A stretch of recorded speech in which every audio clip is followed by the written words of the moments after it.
Halo guys, balik lagi di channel Dunia Film. Semoga kalian baik-baik saja ya, dan tetap semangat menjalani hari-hari kalian.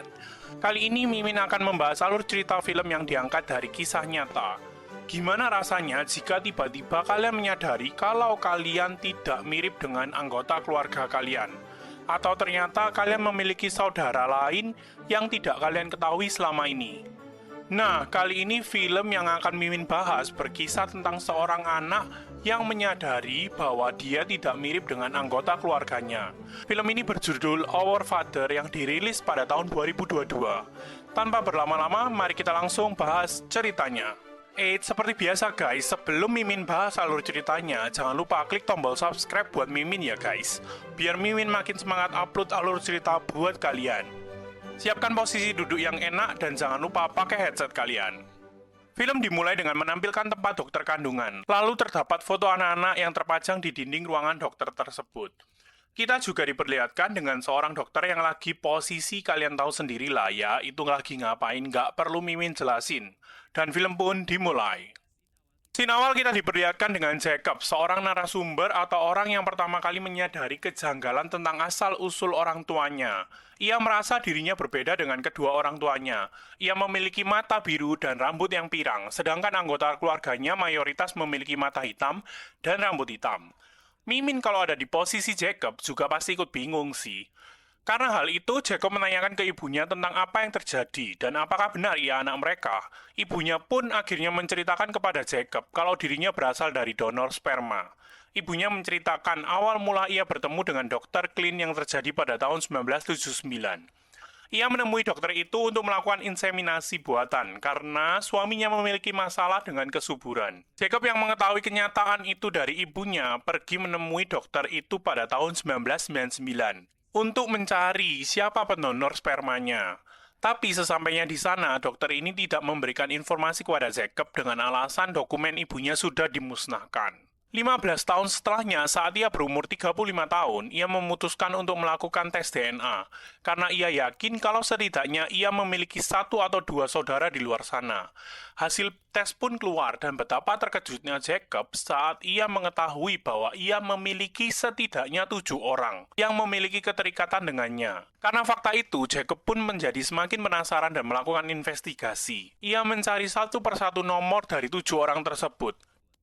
Every weekend, we would call each other. Dan pada akhirnya ia menemukan bahwa kemungkinan besar Dr. Clint adalah ayah biologis mereka. Karena hal itu, Jacob melaporkan apa yang ia temukan ke Kejaksaan Agung untuk melaporkan tindakan yang dilakukan Clint. Namun Jacob tidak mendapatkan jawaban apa-apa. Seen nothing from the Attorney General's office. Ia juga melaporkan kejadian yang ia alami kepada stasiun berita setempat untuk dapat mengangkat kasusnya. Namun hasilnya nihil. Sampai ia berhasil menghubungi salah seorang reporter berita yang bernama Angela melalui Facebook. Angela pun mengangkat cerita Jacob ke berita TV. Pada akhirnya, satu persatu saudara Jacob berhasil ditemukan. Salah satunya ialah Julia, seorang wanita yang juga baru mengetahui hal itu melalui berita dari cerita Jacob. Suatu ketika mereka bertemu dengan Clint, namun Clint tidak menganggap mereka sebagai anaknya dan bersikap dingin terhadap mereka. Clint menyampaikan pesan kepada mereka bahwa mereka tidak lebih dari 5 bersaudara. Namun seiring berjalannya waktu, anak biologis Clint semakin bertambah dan salah satunya ialah Matt. Sama dengan saudaranya yang lain, Matt yang mendengar berita tersebut begitu terkejut dan kasihan kepada ibunya yang menjadi korban dari Clint. Suatu ketika, Jacob dihubungi oleh Clint untuk berhenti menceritakan kasus itu di depan publik. Clint takut kasus itu dapat merusak keluarga dan karirnya. Jacob menolak permintaan Clint tersebut. Singkatnya, Jacob menemukan fakta terbaru bahwa pada tahun 1963, Clint yang masih muda sedang mengendarai mobil dan menabrak seorang anak gadis. Dan anak itu akhirnya meninggal. Semenjak kejadian itu, Clint menjadi seorang yang religius. Salah seorang korban menyimpulkan bahwa Clint menggunakan cairannya untuk menebus kesalahannya yang telah ia lakukan.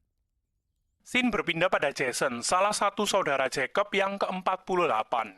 Ia bercerita, ia pernah melakukan tes DNA untuk mengetahui asal-usul dirinya. Ia menerima email dari Jacob yang mengatakan bahwa ia adalah saudaranya.